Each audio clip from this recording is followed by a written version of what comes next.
pandemya sa COVID-19 mo'y usa sa pinakadakong hagit sa kasamtangang administrasyon. Gawa sa pagpatuman sa health protocols, bugtong bakuna ang gilauman nga makahatag og solusyon nga makabalik sa normal ang pamuyo sa tao.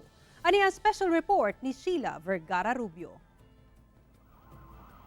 Pebrero karong tuiga, unang miabot sa nasod ang bakuna kontra COVID-19.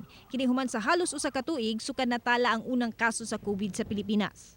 Base sa siyensa, bakuna ang makatabang nga makasalba og kinabuhi sa gisagubang nga pandemya sa karon.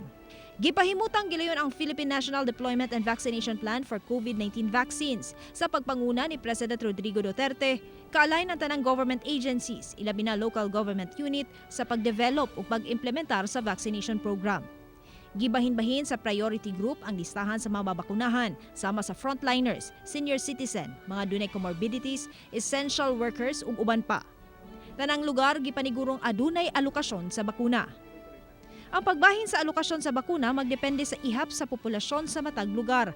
Aban ginahatagan usab og konsiderasyon ang mga area asa dunay daghang kaso.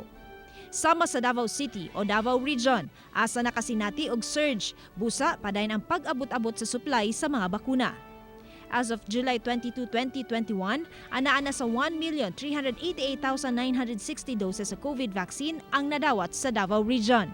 Fluid naman po itong ating mga numbers, no, and what we really would like to do would be a regular DQC or data quality check, and also checking po kung tama po itong mga eligible population or enough na po ba itong na master list po na eligible population. So that is what our data management here in DOH together with the data management teams of our different LGUs are doing.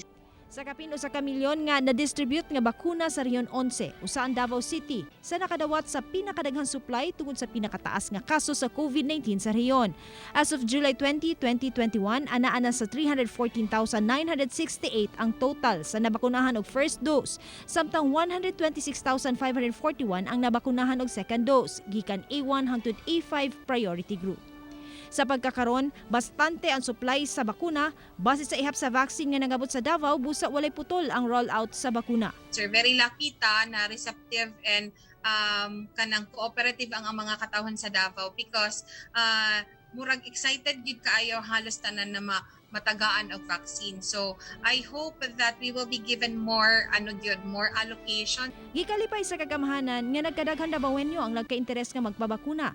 Busa nagkadaghan karon ang ginaabrihan nga vaccination site kini aron makabot na ang herd immunity sa dakbayan. Apan kini mag-agad usab sa gidaghanon sa supply nga mga boots sa syudad.